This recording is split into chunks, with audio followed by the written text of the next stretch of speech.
आज यहाँ पर शिलान्यास किया गया है। यही नहीं, आज हमने काशीपुर क्षेत्र में विभिन्न मोटर मार्गों के पुनः निर्माण कार्यों का भी लोकार्पण और शिलान्यास किया गया है। इसके साथ ही काशीपुर नगर निगम क्षेत्र में विभिन्न विकास परियोजनाओं के माध्यम से शहर को आधुनिक बुनियादी ढांचे और बेहतर नागरिक सुविधाओं से सुसज्जित करने हेतु विभिन्न परियोजनाओं का लोकार्पण और शिलान्यास किया गया है। इतना ही नहीं, इस क्षेत्र में रोजगार के अवसर और सृजित करने और स्थानीय अर्थव्यवस्था को और मजबूती प्रदान करने हेतु 1100 करोड़ रुपए की लागत से औद्योगिक हब परियोजना एवं 100 करोड़ की लागत से अरोमा पार्क योजना भी संचालित की जा रही है। उत्तराखंड के अन्य क्षेत्रों की भांति काशीपुर में भी हम लखपति दीदी योजना और स्वरोजगार योजना जैसी योजनाओं के माध्यम से रोजगार और स्वरोजगार को प्रोत्साहित करने के लिए प्रयासरत हैं। भाइयों बहनों, आप सबको याद होगा, देश के अंदर 2014 से पहले का जो समय था, वो समय हमने देखा किस प्रकार हर काम कट, कमीशन और कनेक्शन के आधार पर होता था। लेकिन आज प्रधानमंत्री मोदी जी के नेतृत्व वाली भाजपा की सरकारें हैं, जिनमें प्रत्येक काम के पूरा होने की गारंटी होती है। भाइयों बहनों, हमारी सरकार प्रदेश के किसानों के उत्थान में संकल्पित होकर निरंतर कार्य कर रही है। आज जहां एक और उपज बढ़ाने के लिए तकनीकी के प्रयोग और नवाचार को, इनोवेशन को बढ़ावा देने को के साथ ही प्रमुख फसलों पर बढ़ी हुई एमएसपी देकर किसानों की आय दुगनी करने, बढ़ोतरी करना, ये सुनिश्चित किया जा रहा है। वहीं दूसरी ओर किसान भाइयों को 3 लाख रुपए तक का ऋण बिना ब्याज के देने के साथ ही दुग्ध उत्पादन, मधु उत्पादन, कृषि एवं बागवानी, मोटे अनाज की खेती को प्रोत्साहित करने के लिए निरंतर प्रयास किया जा रहा है। इतना ही नहीं, फार्म मशीनरी बैंक योजना के माध्यम से कृषि उपकरण खरीदने के लिए हमारे किसान भाइयों को 80% तक सब्सिडी देने का हमने प्रावधान किया हुआ है। इसके साथ ही हमने प्रदेश में गेहूं खरीद पर कृषकों को प्रति क्विंटल 20 रुपए का बोनस देने के साथ साथ गन्ने के रेट में भी 20 रुपए प्रति क्विंटल की बढ़ोतरी की है। मुझे बताते हुए अत्यंत हर्ष हो रहा है कि प्रदेश में डबल इंजन सरकार बनने के बाद अब गन्ना किसानों के खातों में डीबीटी के माध्यम से जो राशि भेजी गई है, वो पिछले 22 वर्षों में भेजी गई राशि से कहीं अधिक है। हमारी सरकार द्वारा किसानों के लिए नहर से सिंचाई को बिल्कुल मुक्त कर दिया गया है। हम खाद्यान्न खेती के साथ ही सघन खेती को भी बढ़ावा देने के लिए 6 एरोमा वैली विकसित करने पर काम कर रहे हैं। पिछले वर्ष यहीं पर हमने उसका शिलान्यास भी किया था। लंबे समय से रुकी हुई, पिछले 50 सालों से भी अधिक समय से रुकी हुई जमरानी बांध परियोजना फिर से प्रारंभ हो चुकी है। मैं आदरणीय प्रधानमंत्री नरेंद्र मोदी जी का देवभूमि उत्तराखंड की जनता की ओर से उनका धन्यवाद करना चाहता हूं कि 5 दशक से भी ज्यादा समय से रुकी हुई परियोजना को अब फिर से प्रारंभ किया गया है, उसको स्वीकृति प्रदान की गई है और जिसका लाभ संपूर्ण तराई भाबर के साथ साथ हमारे इस काशीपुर क्षेत्र को भी मिलेगा। भाइयों बहनों, हमारी सरकार प्रदेश के प्रत्येक वर्ग के कल्याण के लिए पूरी तरह से प्रतिबद्ध होकर निरंतर कार्य कर रही है। इसी का परिणाम है कि 2024 का विकास के लक्ष्यों को प्राप्त करने का एलडीजी एसडीजी इंडेक्स रिपोर्ट में पूरे भारत में उत्तराखंड को पूरे देश में पहला स्थान प्राप्त हुआ है। साथ ही युवाओं को रोजगार देने में भी हम अग्रणी राज्य बनकर उभरे हैं। क्योंकि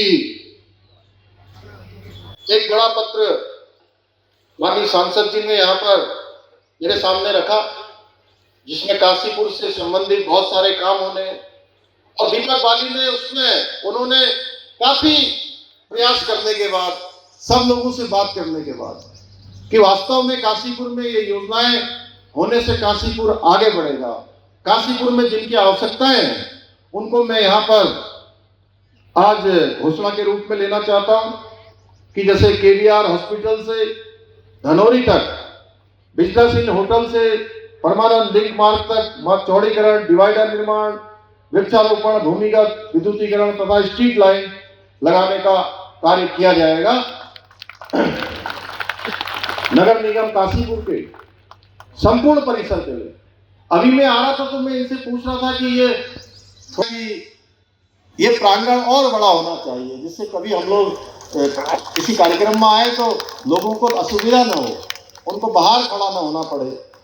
इसलिए काशीपुर नगर निगम के संपूर्ण परिसर को पीपीपी मोड में निगम कार्यालय, भवन, आवासीय परिसर एवं शॉपिंग कॉम्प्लेक्स का निर्माण कार्य भी किया जाएगा। नगर निगम काशीपुर के नवनिर्मित वार्डों और स्थापना सुविधाओं का विकास कार्य भी किया जाएगा, क्योंकि नए वार्ड बन गए हैं और वो बहुत सारे ग्रामीण क्षेत्रों में आते हैं। वहाँ जो अवस्थापना सुविधाओं की आवश्यकता है निश्चित रूप से उसके लिए काम किया जाएगा।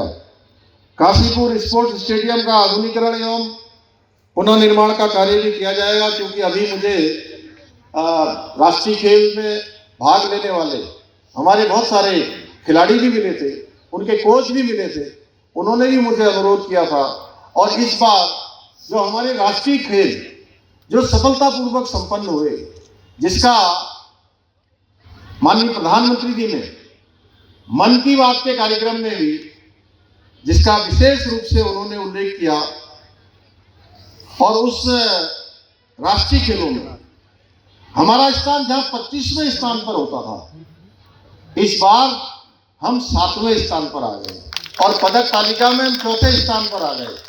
यानी कि देवभूमि, अब ये देवभूमि, वीर भूमि आने वाले समय में अब खेल भूमि बनने की ओर भी अग्रसर हो गई है। इसलिए खेल सुविधाएं हम विकसित करेंगे। राजकीय बालिका इंटर कॉलेज का आधुनिकीकरण कर राज्य स्तरीय मॉडल कन्या इंटर कॉलेज के रूप में विकसित करने की कार्रवाई भी की जाएगी। वार्ड नंबर 5 में शहरी विकास विभाग की भूमि पर, जिसकी जमीन पहले ही आवंटित हो चुकी है, पहले हमसे अनुरोध किया था, उसकी जमीन आवंटित हो गई है, उस पर गौशाला निर्माण का काम भी किया जाएगा। और गिरिताल सरोवर, जब भी काशीपुर का नाम आता है ऐसा नहीं हो सकता कि हम गिरिताल सरोवर का स्मरण न करें, गिरिताल सरोवर का नाम न लें। इस सरोवर का नवनिर्माण, पुनर्निर्माण, साइकिल एवं पैदल ट्रक निर्माण, नौकायन, सजावटी, विद्युतीकरण, सरोवर के अंदर स्तंभ निर्माण आदि कार्य किए जाएंगे तथा सरोवर का प्रबंधन नगर निगम काशीपुर को सौंपा जाएगा। पूर्ववर्ती सरकारों के समय में वोट बैंक की राजनीति के चलते हमारे राज्य की डेमोक्रेसी के साथ सुनिश्चित तरीके से खिलवाड़ करने का काम किया गया था, लेकिन अब देश और प्रदेश में मोदी जी के नेतृत्व वाली सरकारें हैं जो देवभूमि उत्तराखंड को सांस्कृतिक मूल्यों और डेमोग्राफी को सुरक्षित रखने के लिए पूर्ण रूप से संकल्पबद्ध होकर काम कर रही है। इसी संकल्प के साथ मैं काशीपुर वासियों का धन्यवाद करना चाहता हूं कि जब मैं यहाँ आया तो उन्होंने मेरे अंदर और ऊर्जा भरने का काम किया। अनेक बैनर, अनेक पोस्टर जो लैंड जिहाद, लव जिहाद और छूट जिहाद जैसी घृणित मानसिकता के खिलाफ हम कार्रवाई कर रहे हैं, उसको प्रोत्साहन देने का काम काशीपुर के लोग लगातार कर रहे हैं। इसी साथ ही प्रदेश में हमने सख्त दंगा रोधी कानून बनाकर धर्मांतरण रोधी कानून को लागू किया है। इतना ही नहीं, हमने जहां एक और राज्य में पूरे देश के अंदर देवभूमि उत्तराखंड को देश के अंदर एक गौरव प्राप्त हो गया है कि देश की आजादी के बाद उत्तराखंड पहला राज्य है जहां भारत के संविधान के अनुच्छेद 44, जिसका हमारे संविधान बनाने वाले सारे लोग प्रावधान कर गए थे, वो गौरव हमको प्राप्त हो गया है, पूरे उत्तराखंड के जन को प्राप्त हो गया है कि देवभूमि सबसे पहले समान नागरिक संहिता की लागू करने वाले देश के रूप में हमारी पूरे देश के अंदर पहचान हो गई है। 27 जनवरी 2025 से हमने प्रदेश के अंदर समान नागरिक संहिता का कानून लागू कर दिया है, जो एक समरस समाज की निर्माण की दिशा में बढ़ाया गया मजबूत कदम है। वहीं भाइयों बहनों, आप सबको पता है, पिछले 3 सालों के अंदर राज्य के अंदर जो एक नकल माफियाओं का बोलबाला होता था, नकल माफिया सारी परीक्षाओं को अपने तरीके पास होते थे और जो मेहनत करने वाले थे, गरीब माता पिता के बेटे बेटियां थे, उन सबके साथ अन्याय होता था। उनका मनोबल लगातार गिरता जा रहा था। भाइयों बहनों, हमने आगे बढ़ के इस नकल माफिया की कमर तोड़ने का काम किया है और 100 से ज्यादा नकल माफियाओं को जेल की सलाखों के पीछे भेजने का काम किया है। और उसी का परिणाम है कि पिछले 3 वर्षों में राज्य के अंदर 20 लाख से भी ज्यादा हमारे नौजवान भाई बहनों को हम नौकरी देने में हमने सफलता प्राप्त की है और एक भी मामला नकल का नहीं आया है, एक भी मामला न्यायालय में नहीं गया है। भाइयों बहनों, नकल माफिया पूरी तरह से उत्तराखंड की सीमा से बाहर हो गए हैं। अगर आप ये वीडियो YouTube पर देख रहे हैं तो हमारे चैनल को सब्सक्राइब करें और बेल आइकन को दबाना ना भूलें। अगर आप Facebook पर ये वीडियो देख रहे हैं तो हमारे पेज को लाइक करें।